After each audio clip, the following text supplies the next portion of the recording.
पिछले एपिसोड में हमने देखा कि सोना कहती है कभी सोचा नहीं था कि कार्तिक इतना अच्छा इंसान निकलेगा, ऐसे बुरे वक्त में पापा का साथ देगा। वो इमोशंस के साथ बोल रही थी। ये सुनकर विक्रम के हाथों की मुट्ठियां कस गई। तो तुम्हें वो कार्तिक अच्छा लगा? विक्रम ने नाराजगी के साथ पूछा तो सोना को ख्याल आया कि वो विक्रम के सामने कार्तिक की तारीफ कर रही है। उसने उसके गाल को खींचते हुए कहा, अच्छा नहीं, अच्छा इंसान कहा। अच्छे तो मुझे बस आप ही लगते हो। ये सुनकर विक्रम ने हल्का सा मुस्कुरा दिया। ठीक है, जाना कल, लेकिन शाम होने से पहले तुम मुझे मेरे घर में चाहिए। Okay boss. और कुछ? वो उसके सीने से लग गई। विक्रम मन ही मन, आज से कार्तिक तेरा भी बुरा वक्त शुरू हो गया। सोचते हुए उसने उसे बाहों में उठाया, उसे फर्श पर बिछाए बिस्तर पर ले गया, उसके हाथों को अपने हाथों में जकड़कर बिस्तर में कस दिया। अगले दिन सुबह सोना की नींद खुली तो उसकी नजर सबसे पहले विक्रम पर गई, जो उसे अपनी बाहों में जकड़े सो रहा था। उसके चेहरे को देखते हुए सोना के चेहरे पर एक प्यारी सी मुस्कान आ गई। उसने सिर ऊपर उठाया, विक्रम के माथे को प्यार से चूम लिया, उसे साइड किया और उठकर बाथरूम चली गई। कुछ देर के बाद वो नहाकर आई तो देखा विक्रम अभी भी गहरी नींद में सो रहा है। उसने दीवार पर टंगे वॉल क्लॉक पर नजर किया, जो 9 बजने का इशारा कर रहे थे। सोना ने अपने आप से कहा, 9 बज गए हैं और ये महाशय घोड़े बेचकर सो रहे हैं। 10 बजे तक तो इन्हें ऑफिस भी जाना है, और तो और मुझे भी छोड़ने आएंगे। वो धीरे से उसके गाल के पास गई और उसके गाल को जोर से बाइट कर दिया। इसी के साथ विक्रम हड़बड़ाकर उठ गया। उसे इस तरह हड़बड़ाकर उठता हुआ देखकर सोना की हंसी छूट गई। वो जोर जोर से हंसने लगी। विक्रम अपने गाल पर हाथ रखे एक पल के लिए तो उसे घुरा। पागल लड़की, ये क्या तरीका है उठाने का? विक्रम ने अपनी आंखें छोटी छोटी करके उसे घूरते हुए कहा। तो और क्या करूं? 9 बज चुके हैं और आप अभी भी घोड़े बेचकर सो रहे हो। बुलाने से तो आप उठते नहीं हो, तो सोचा कुछ नया ट्राई करूं। विक्रम ने उसे घुरा। बहुत शौक है ना नया ट्राई करने का? आज के बाद फिर कभी नया ट्राई नहीं करोगी। वो बेड से उठा, उसकी ओर बढ़ा तो सोना बाहर की ओर भागी। विक्रम भी उसके पीछे पीछे दौड़ा कि अचानक से सोना के सामने करुणा जी आ गई। करुणा जी को देखकर सोना के कदम रुक गए। उसके चेहरे की मुस्कान अपने आप ही गायब हो गई। वो सीरियस हो गई। तभी वहां विक्रम भी आ पहुंचता है। करुणा जी ने दोनों को बारी बारी से देखते हुए पूछा, ये क्या हो रहा है यहाँ? सोना ने अपनी नजरें झुका ली। विक्रम अपने गाल पर हाथ रखे खड़ा था। विक्रम, ये तुमने अपने गाल पर हाथ क्यों रखा हुआ है? क्या हुआ है? विक्रम ने हाथ हटाते हुए कहा, कुछ नहीं। कुछ भी तो नहीं। उसके गाल पर बाइट के लाल निशान थे। करुणा जी ने अपनी आंखें छोटी छोटी करते हुए कहा, तुम्हारे गाल पर कुछ लाल निशान है, क्या है ये? विक्रम ने सोना पर एक नजर किया, फिर अपने माँ को देखते हुए कहा, मॉम, आई थिंक मच्छर ने काटा होगा। अच्छा, बहुत बड़ा मच्छर लगता है। इसे कमरे से आने से रोको विक्रम, नहीं तो तुम्हें ही बाद में पछताना पड़ेगा। करुणा जी ने विक्रम को देखते हुए कहा और जाने लगे तो सोना भी उनके साथ साथ चली गई। विक्रम कुछ नहीं कर पाया। कुछ देर के बाद सोना फिर से विक्रम के कमरे में आई तो देखा विक्रम मिरर के सामने खड़े होकर अपने बाल सेट कर रहा था। उसने एक ग्रे कलर का बिजनेस सूट पहना हुआ था। सोना ने उसे देखते हुए कहा, कितना वक्त लगता है आपको रेडी होने में? इतने में तो दुल्हन भी तैयार हो जाए। वहां नाश्ता ठंडा हो रहा है, यहाँ है कि आपका सजना संवरना ही पूरा नहीं हो रहा। विक्रम मिरर में खुद को देखते हुए बोला, आज तुम्हें बड़ी जल्दी है, क्यों? रोज तो तुमसे पहले मैं उठता हूँ और आज मेरे उठने से पहले ही तुम उठकर रेडी भी हो गई, नाश्ता भी बना लिया। सोना ने अपना सिर झटकते हुए कहा, भूल गए ना, मैं आज अपने पापा के पास जा रही हूँ उनसे मिलने, और आप मुझे छोड़ने आ रहे हो। अब चलिए जल्दी से नीचे नाश्ता करने। उसने उसके हाथ को पकड़ते हुए कहा। विक्रम ने उसे अपनी ओर खींचा तो वो आकर विक्रम के सीने से टकरा गई। वो सब बाद में, पहले ये बोलो, तुमने ये जो मेरे गाल पर बाइट किया है उसका क्या? पहले तो उसकी पनिशमेंट मिलेगी तुम्हें। फिर मैं तय करूंगा तुम्हें जाना है या नहीं। सोना ने बच्चों से शक्ल बनाकर कहा, अब मना मत कर देना प्लीज, बोलो मुझे क्या करना होगा। तुम अभी इसी वक्त मुझे, विक्रम एक एक शब्द बोल रहा था तो वहीं सोना सीरियस होकर उसकी बातें सुन रही थी। विक्रम ने आगे कहा, किस करोगी। ये सुनते ही सोना के चेहरे पर मुस्कान आ गई। उसने चहकते हुए कहा, बस इतनी सी बात है, ये लो। उसने उसके गाल पर किस करते हुए कहा। विक्रम ने उसके कमर पर हाथ देकर उसे खुद के करीब खींचते हुए कहा, ये क्या था। मैं कोई बच्चा हूँ जो मुझे गाल पर किस चाहिए होगा। लिप्स पर करो यहाँ, उसने अपने होठ की तरफ इशारा करते हुए कहा। और नहीं किया तो? नहीं किया तो मुझे करना पड़ेगा और वो ज्यादा रूड होगा, सोच लो। सोना के चेहरे पर मुस्कान आ गई। उसने उसकी आंखों पर अपना हाथ रख लिया, अपने पंजे पर खड़े होकर उसके होठों पर अपना होठ रख लिया, हल्के से उसे किस करके छोड़ दिया। इसी के साथ विक्रम के चेहरे पर मुस्कान आ गई। अब तुम जा सकती हो अपने बाप से, मेरा मतलब है अपने पापा से मिलने जा सकती हो। लेकिन याद रखना, जब शाम को मैं घर आऊं तो सबसे पहले मुझे तुम्हारा ही चेहरा दिखना चाहिए। हाँ बाबा, अब जाऊंगी तब तो आऊंगी ना। चलिए जल्दी नाश्ता कर लीजिए, फिर हम निकलते हैं। उसने उसका हाथ पकड़कर उसे खींचते हुए कमरे से बाहर ले गई। दोनों नीचे उतरते हैं। विक्रम नाश्ता करने बैठा। वहां लगभग सब आ चुके थे। सोना सबको नाश्ता सर्व करती है। विक्रम ने उसे देखते हुए कहा, सोना अब तुम भी यहाँ बैठो, तुम भी नाश्ता कर लो, तुम्हें जाना भी तो है। करुणा जी विक्रम की ओर देखने लगी तो विक्रम ने कहा, मॉम ये अपने घर जा रही है।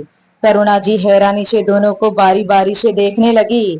उन्हें एक पल के लिए लगा जैसे उन्होंने कुछ गलत तो नहीं सुन लिया। उनके हाथ खाते हुए रुक गए। तभी विक्रम ने आगे बात को बढ़ाते हुए कहा, शाम को आएगी। ये सुनकर उन्होंने फिर से अपना सिर झटक दिया और खाने लगी। कुछ देर बाद नाश्ता पूरा होता है। सोना अब जाने के लिए तैयार थी। विक्रम ने अपने रिस्ट वॉच में देखते हुए कहा, चलो सोना, एक मिनट रुकिए। वो करुणा जी के पास गई। करुणा जी सोफे पर बैठकर न्यूज़पेपर के पन्ने पलट रही थी। उस सोफे के पास टिया भी खड़ी थी। सोना उनके पास गई, उनके पैर छूने को हुई तो करुणा जी ने तुरंत अपनी जगह से खड़ी होते हुए बोली, ये क्या कर रही हो तुम, जाना है तो जाओ, पर ये सबकी जरूरत नहीं है। उनकी बात पूरी हुई ही थी कि सोना एकदम से उनके गले लग जाती है। करुणा जी ने तो ये एक्सपेक्ट भी नहीं किया था कि इसे अचानक से सोना उनके गले लग जाएगी। वो एक पल के लिए भाव शून्य हो गई। विक्रम भी उनसे थोड़ी दूर खड़ा हैरानी से उन्हें ही देख रहा था। वो अपनी माँ की प्रतिक्रिया देखना चाहता था। एक पल के लिए करुणा जी ने कोई प्रतिक्रिया नहीं दिया, लेकिन अगले ही पल उनके चेहरे पर हल्की सी स्माइल आ गई, जिसे जल्द ही उन्होंने छुपा लिया। फिर झूठी नाराजगी जताते हुए कहा, जाओ, जाना है तो ये सबका क्या मतलब है। और हाँ, अगर आना ही है तो फिर संभल कर आना, जल्दी आना, ज्यादा लेट मत करना। ये सुनकर सोना के चेहरे पर बड़ी सी स्माइल आ गई और इस वक्त विक्रम के चेहरे पर जो खुशी दिखाई दे रही थी उसे तो शब्दों में बयां ही नहीं किया जा सकता। सोना वापस विक्रम के पास आ रही थी कि टिया ने आवाज दिया, सोना दीदी मैं रह गई। सोना उसके पास गई, टिया को हक किया और विक्रम के पास दौड़ती हुई आई। विक्रम बड़े ही स्माइल के साथ सोना को देख रहा था, जैसे सोना कोई बहुत बड़ी जीत हासिल करके लौटी हो। विक्रम उसका हाथ पकड़ा, दोनों निकल गए और ये सब ऊपर से खड़ी देख रही थी रागिनी। उसे अब विक्रम अपने हाथों से छूटता हुआ दिखाई दे रहा था। जिस तरह से आज करुणा जी सोना के साथ पेश आई, उसके नजर में ऐसा तो नहीं होना चाहिए था। विक्रम सोना दोनों गाड़ी में बैठते हैं। कुछ देर के बाद विक्रम की गाड़ी रुकती है कार्तिक के बंगले के आगे। सोना उतरती है, विक्रम भी उसी के साथ उतरता है। वो उसके पास जाकर उसके हाथ को पकड़कर कहा, देखो तुम्हें कार्तिक से ज्यादा बातचीत करने की जरूरत नहीं है। तुम दुखी ना हो सिर्फ इसलिए मैंने तुम्हें जाने की इजाजत दे दी, पर शाम होने से पहले ही आ जाना, नहीं तो उसकी बात पूरी होने से पहले ही सोना ने कहा, आ जाऊंगी बाबा, कल से आप एक ही बात रटे जा रहे हैं। आ ही जाऊंगी ना, अब मैं जाऊं? उसने पूछा तो विक्रम ने उसके माथे को चूमते हुए कहा, जाओ पर जल्दी आना। सोना ने मुस्कुरा दिया। उसकी टाई को खींचकर विक्रम को अपने सामने हल्का सा झुकाकर उसके होठों को अपने होठों से हल्का सा टच करते हुए बोली, आई लव यू मेरे राजा। कहकर वो बंगले की तरफ चली गई। विक्रम के चेहरे पर मुस्कान आ गई। वो गाड़ी में बैठा और चला गया। जैसे तैसे रात होती है, विक्रम घर आता है। आज सोना घर पर नहीं है, तो उसे भी घर आने की कोई जल्दी नहीं थी। वो लगभग रात के 8 बजे के आसपास घर पहुंचता है। वो दरवाजे तक पहुंचा ही था कि करुणा जी, जगदीश जी, जैकी तीनों कहीं जाने के लिए निकल रहे थे। विक्रम ने सब पर एक एक नजर करते हुए अपनी माँ से पूछा, मॉम, आप कहीं जा रहे हैं? हाँ विक्रम बेटा, वो वर्मा जी के यहाँ कुछ पूजा है तो सुबह घर आए थे बुलाने, उनके घर ही जा रही हूँ। आते आते 10-11 बज सकते हैं। तुम खाना खाकर ही सोना। एक तो सोना भी नहीं है घर में, नहीं तो मुझे ये सब कुछ देखने की जरूरत ही नहीं पड़ती। अरे हाँ विक्रम, सोना अब तक आई क्यों नहीं? विक्रम ने मुंह लटका कर कहा, मॉम, उसका फोन आया था मुझे।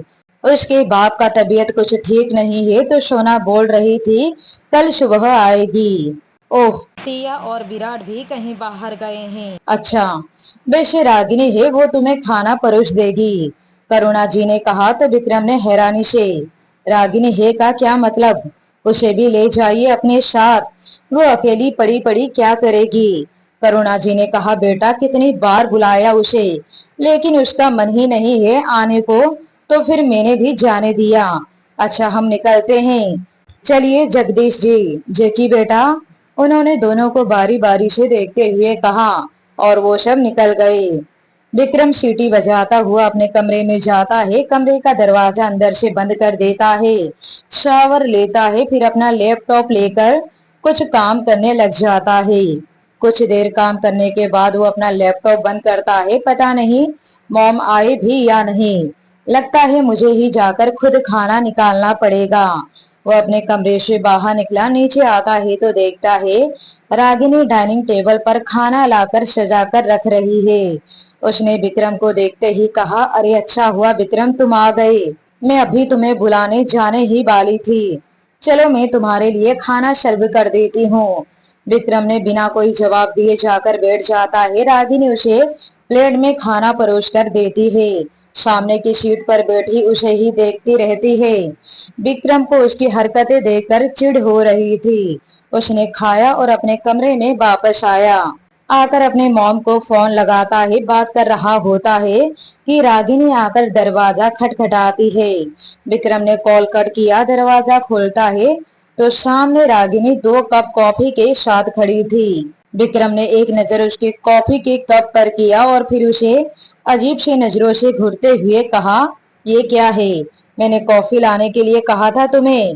रागिनी ने बेहद जेंटली कहा, अंदर आकर बोलूं या बाहर से ही बोलूं?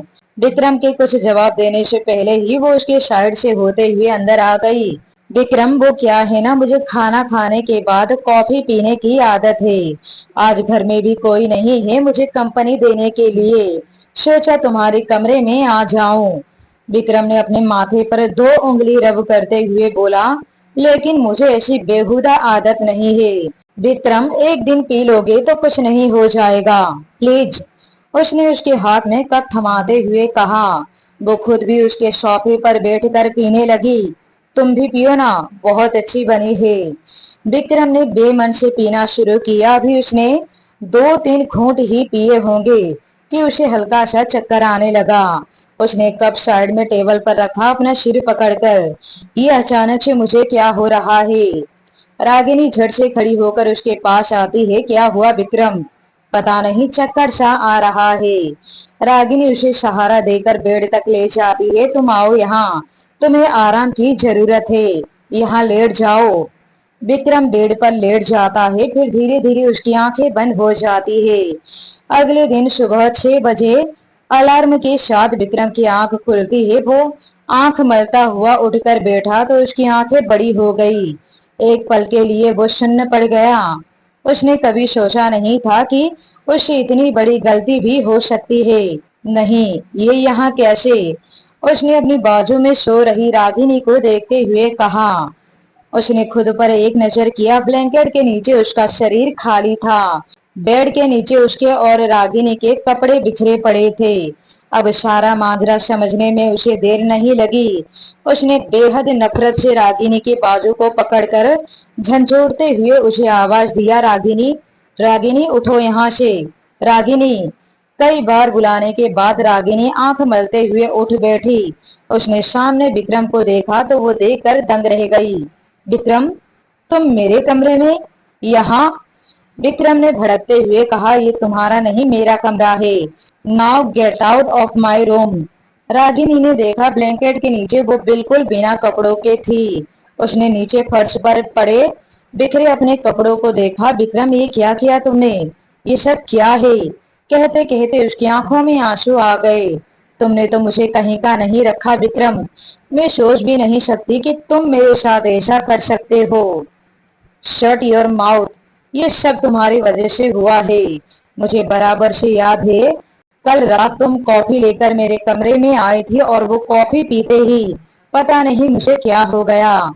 जरूर तुमने ही उसमें कुछ मिलाया था। अब ये बनावटी आंसू बहाना बंद करो, निकलो यहाँ से, इससे पहले कि माँ देखे या सोना वापस आए। रागिनी ने भरे हुए आंखों से उसे देखते हुए कहा, तुम्हें सोना की फिक्र है, मेरी नहीं। तुमने जो कल रात मेरे साथ किया उसका क्या? तुम्हें लगता है कि मैंने इसमें जानबूझकर कुछ मिलाया था?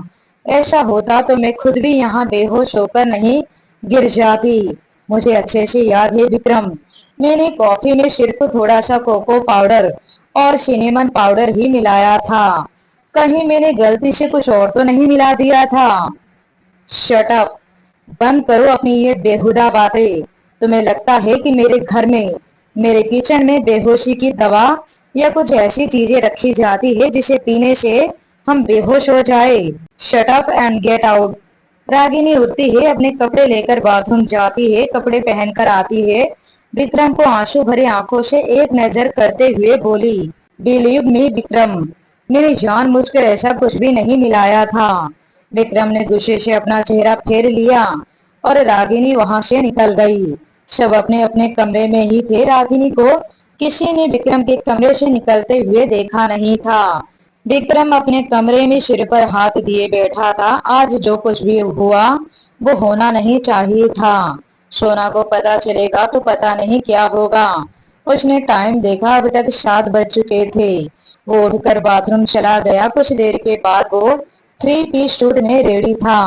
वो कल रात जो कुछ भी हुआ उसी के बारे में सोचता हुआ अपना लैपटॉप बैग में रख रहा था, तभी उसे कमरे का दरवाजा खुलने की आवाज सुनाई देती है।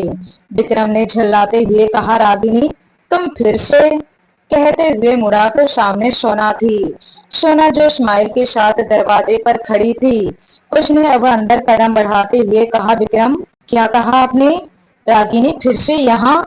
क्या मतलब? वो कब से आपके कमरे में आने जाने लगी है?